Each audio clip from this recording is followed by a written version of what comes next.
Hi my YouTube family. তো আজকে আমি চিকেন কারি রেসিপি নিয়ে এসেছি। তো আজকে আমি চিকেন কারি বানিয়ে দেখাবো। এখানে আমি চিকেন কারি বানানোর জন্য প্রথমে পেঁয়াজ নিয়েছি, পেঁয়াজটাকে ব্রাউন করে নিয়েছি। তারপরে আমি চিকেন দিয়ে দিলাম। এই স্টেপে চিকেন কারি বানালে খুব টেস্টি হয়, খেতে খুব ভালো লাগে। বানিয়ে দেখবেন এই রেসিপিটা ফলো করে। তো প্রথমে আমি লবণ দিচ্ছি, লবণটা নিজের টেস্ট অনুযায়ী দেবেন। তারপরে লঙ্কা গুঁড়ো দিলাম, লঙ্কা গুঁড়োটাও যে যেরকম ঝাল খেতে পছন্দ করেন ওই হিসাবে দেবেন। আর হলুদ গুঁড়ো দিলাম 1 চামচ,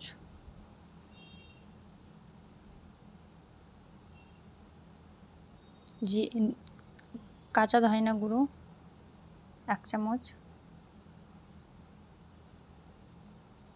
জিরে গুঁড়ো 1 চামচ। ভালোভাবে মিক্স করে নেব।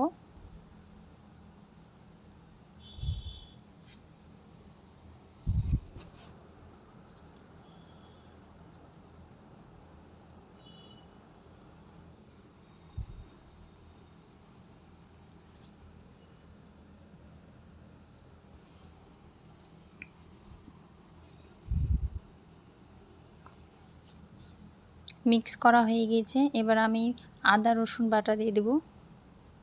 বড় চা চামচের 4 চামচ হবে।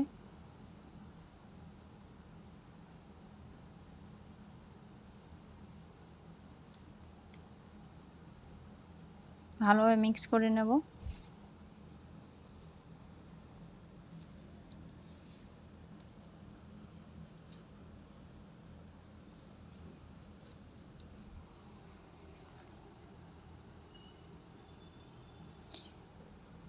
ভালোভাবে মিক্স করে 5 মিনিট মতো রেখে দেব, ঢাকা দিয়ে রেখে দেব।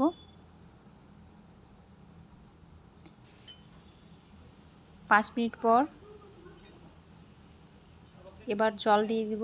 ভালোভাবে কষা হয়ে গিয়েছে।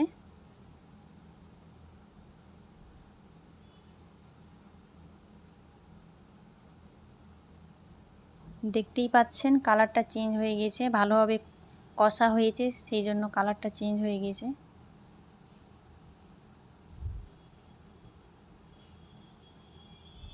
আবার ঢাকা দিয়ে দিব, চিকেনগুলো সিদ্ধ হবে। এখানে দেখতেই পাচ্ছেন লুকটা। এখানে আমি গোলমরিচ গুঁড়ো দিয়ে দিলাম। এখানে আমি একটা টমেটো দিয়েছি, তো টমেটোটা দিয়ে দিবেন। ভিডিওটা ভালো লাগলে অবশ্যই লাইক, শেয়ার, সাবস্ক্রাইব করে দিবেন।